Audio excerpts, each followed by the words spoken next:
Good evening, world. Hello, and welcome to another episode of Politics, Economics, the Struggle to Survive in America. I'm your host. My name is Jerrald President. And on this week's episode, I'm going to take you to different parts of the country, the United States of America. And I'm going to allow you to see and show you how people all across America truly live. I'm not going to hesitate. I'm going to just dive right into it this week.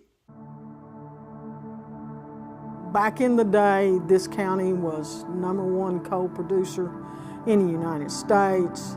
This place was booming. McDowell County had one thing, it was coal. And without the coal jobs, we have nothing. That's what McDowell County is. Most of the houses that you see here are coal camp houses. They were built when the coal mines were going. You guys vote in the last election? No, I didn't. Just don't feel that anybody they put in office, it's promises, promises, promises, and then when they get the job, they forget about the little people that voted them in.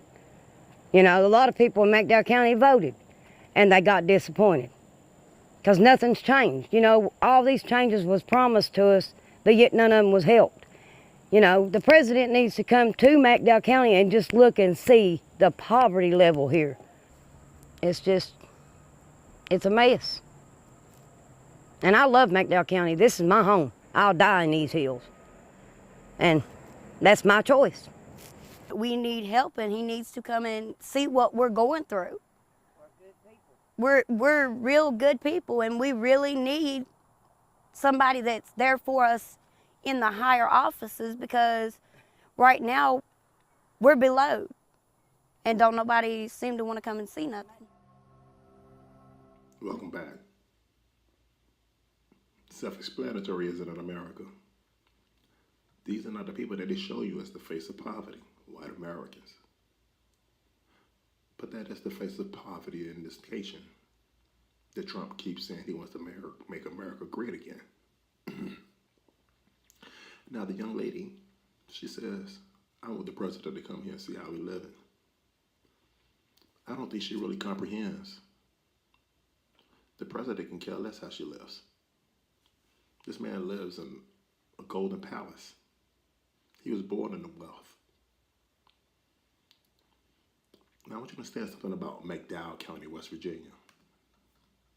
20,000, the population is 20,273 people. Damn near 90% of the population is white. They look like the individuals, the ladies on the video. There was a black man on the video, if you noticed. But 90% of the population is Caucasian. Poverty rate is 37%. Basically, 40% of the population, that's 4 out of every 10 people that lives in this particular county, is in abject poverty. Median property value, that means the average home there, is only worth $33,000. Median household income, $25,000. Now, you have to ask yourself this: would they vote for a black man? Yes, they did. They voted for Barack Hussein Obama, not once but twice. 2008, 2012. Wrap your head around that. They voted for a black man in a county that's 90% Caucasian, and they voted for a black man. And then they turned around and they voted for the orange man, Donald. Now you have to ask yourself this: why would they do that? And why do they think that these individuals really care about their positions on this planet? So that's the illusion of living in this country, America. They sell you this dream that you too can aspire and move up. Egalitarian, meritocracy. This nation has never been built that way. It was built off the back of my ancestors. That's who it was built the back off. That's who it was built off of. Free labor for 300 plus years. Now I want you to understand something. Next year, in 2019, it'll be the 400th year in America that my ancestors and people who look like me was brought to this country to work for free. And I'm showing you what the face of America is now. It's poverty. I'm going to give you another one. West Virginia once exported more coal than any other county in the United States. Today, it's one of the poorest communities in the country. Unemployment is more than twice the national average. In 2008, McDowell voted heavily for President Obama. But 8 years later, it was part of the wave of blue-collar strongholds that turned out for Trump. And for those miners, get ready because you're going to be working your asses off, all right? Thank you, everybody. Last year, we spent election night with McDowell voters who told us they felt the Republican was their last hope.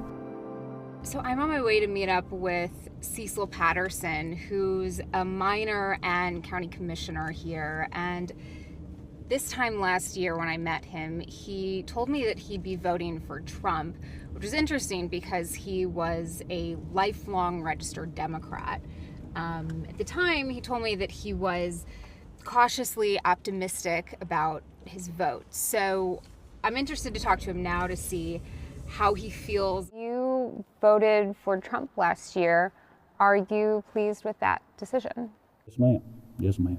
We're coal miners, and anybody travels through this part of the country can see we don't have any other industry. We need to diversify, but you know, the older politicians didn't, so we're trying to do it now. And the only industry we have is coal, and it puts you kind of in a box where you have to vote for a way you make your living. In his first 100 days, the new president rolled back environmental regulations he claimed were costing coal workers their jobs. Well, in the 70s, I seen a big boom come on, things like that. You go around the curve down here and get a job, you know what I mean? Everybody was working. Everything was booming, and I think you're gonna see that come back. Trump promised voters an ambitious agenda on everything from repealing Obamacare to building a border wall. He hasn't delivered. But Junior Stacy, who with his business partner opened a mine in March, is still unwavering in his support. He credits Trump and his pro-business policies for the area's recent uptick in coal mining jobs. Have things changed around here since Trump came into office? Most definitely. I mean, the day you got elected, you can see, from that point on, you can see it changing. And it just keeps changing, getting better. For the coal, it's got a lot better, and it's going to get a lot better, I think. I think Trump's the man. He's for America, and he's doing what he campaigned on. I think he's standing behind everything he campaigned on. Trump's supporters blame President Obama's environmental regulations for coal's decline, but experts point to the growing demand for cleaner burning natural gas and renewable sources, as well as the role that automation has played in replacing miners with machines. Nationwide, the number of miners has fallen from 250,000 in 1980 to around 50,000 today. What is it like when the coal jobs leave a place like McDowell? What happens when those jobs? Ghost town. Ghost town. Ghost town. Everything suffers. No. It rolls right down the line. It ain't just coal jobs. It rolls down the line. The convenience stores. I mean, it just keeps going down the line. I say a mining job, 8 jobs. What? Depends. Now, did you get that? They blame President Obama, ex-President Obama, for this situation. Again, this is the county and the town in the state. Well, I'm sorry, this county. They voted for Barack Hussein Obama. And he blamed them for the situation that they're in. Yet, they're not blaming the elected officials. They're not blaming the business leaders. Technology is what displaced these individuals. Technology. See, that's what's so sad about living in this country. And me being a black man, a descendant of a slave, is having to hear these individuals complain and cry and blame everybody else. But they won't blame people who look like them. Now, I want you to understand something. The people who own all the businesses and the corporations in the state of West Virginia look like them. The people who use those machines to go inside of those mountains look like them. But you see, this is what happens when you live in a country that's never fully acknowledged its own history. When you read in your history books of George Washington and Thomas Jefferson and how these individuals created this nation out of nothing, they always leave out a snippet that, yeah, it was through genocide of the indigenous population and then free labor from people who look like me from the continent of Africa. That's what built this nation. And individuals like these people, I'm pretty sure their ancestors came to America after the Civil War. Again, a war that was fought to maintain my ancestors in chains. So see, this is what happens when you live in a country that lives basically with their head in the clouds and not truly embracing and acknowledging how did we get to this position and this point. Now the next people I want you to see is really fascinating, because you'll hear one lady talk about how much money she's made, but she says she's been in business for 20 years. And once again, just like the individuals, the gentleman blaming Barack Hussein Obama, not acknowledging that the people who own all of these mines and these businesses there look like them. So I'm just gonna get right to it. Lows. But in McDowell County, we found few signs of buyer's remorse. Instead, his core supporters see a hostile press holding the president to an unfair standard. Every word he says is scrutinized. I mean, it's terrible. I mean, it's just terrible. Even if I hadn't voted for the man, I would feel this way, because I haven't seen it. I'm 62 and I've never seen a president treated like this. Fonda Walker and Francis Weaver have owned this printing shop for the past 21 years. They're hopeful Trump can turn their business around. We struggled through several years. You can see the anger in her face. Obama. She can't even say his name. Obama. But now things seem like they're picking up. And they're pissing on his name. Good Lord. I made $13,000 and they're blaming last year. someone who they don't even come in contact with The most I've ever as the made reason in a why year is they're like in that situation. $15,000. He's the reason why So, you only made that. What am I? That's the under America. the That's the poverty level? America that In I the know. basement? But you know, you do what you have to do with what you've got. You know, you do the best you can do. This business pays absolutely nothing for us. It takes care of itself. We get a little piddly paycheck.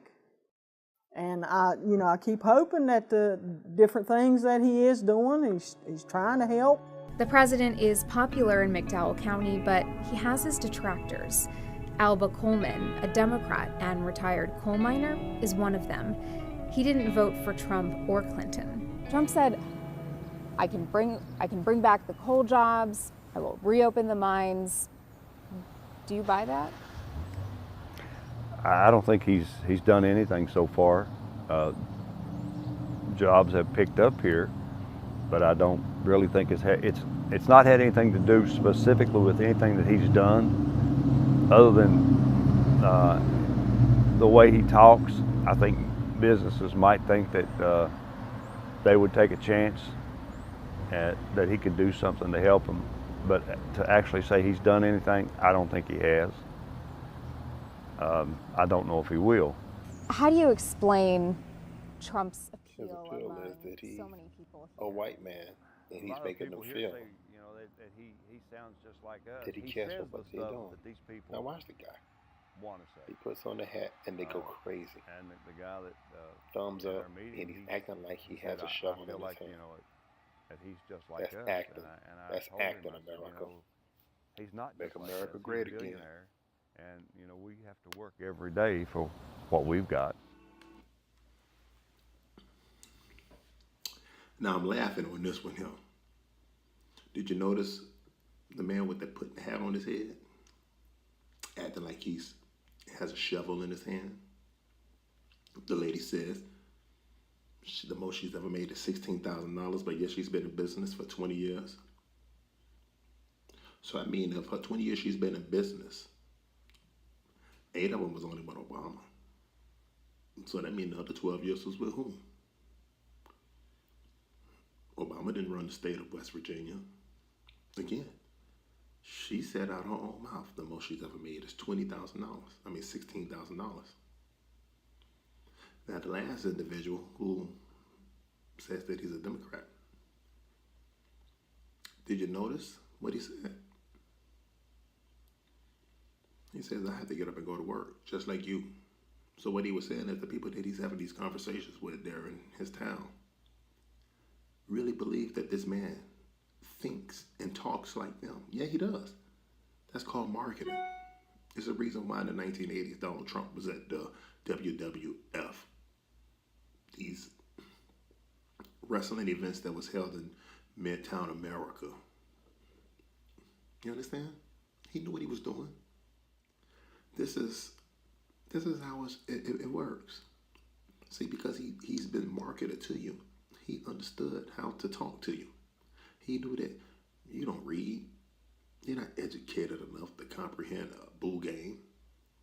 And if I come tell you I'm getting rid of Mexicans, and if I tell you I'm bringing back good, clean coal, yeah, well, half of the town and half of the state of people are dying from the black lung disease from walking inside of a mine, inhaling all those toxic fumes. Yeah, he gonna bring them jobs back. Mm-hmm. Yeah. And just imagine that. These individuals are blaming people. Now, if it was black people saying this, what would they be saying? Pull yourself up by your bootstrap, boy. Pull yourself up, get her done. Why are you blaming other people for the situation you find yourself in? So that's how these good old boys talk down here in the South. See, it's coded. That's the beautiful thing about paying attention to these individuals. It's boo game. Just imagine, she said the most she's ever made is $16,000. But she has time to find fault in Barack Hussein Obama, saying it was his regulations. Well, you never notice they never tell you what regulations. They never tell you what regulations. Again, 90% of the population there is white. There's no Mexicans and no borders there. The people who took the jobs had nothing to do with people that, say, for instance, in Texas and California, you know, who's fleeing their countries. And I want you to understand something. I'm against immigration. I'm going to always say I'm against immigration. I'm against European immigration, number one. I live in Florida. All I see is Canadians here. You go down to Miami, it's all Cubans and Venezuelans. So I understand why they keep doing and dropping immigrants off in, you know, these parts of the town where people who look like me reside. But these individuals are in what's called the heartland of America. And they're blaming other people for why they're in the situation they're in. I mean, it's fascinating. And it took the last guy who says he professes that he's a Democrat. And who he's blaming. He doesn't even outline. It has more to do with the corporations. And when they talk about the regulations and when Donald Trump says that he's going to bring jobs back, yeah, because he's going to gut all your labor laws. Do you understand that?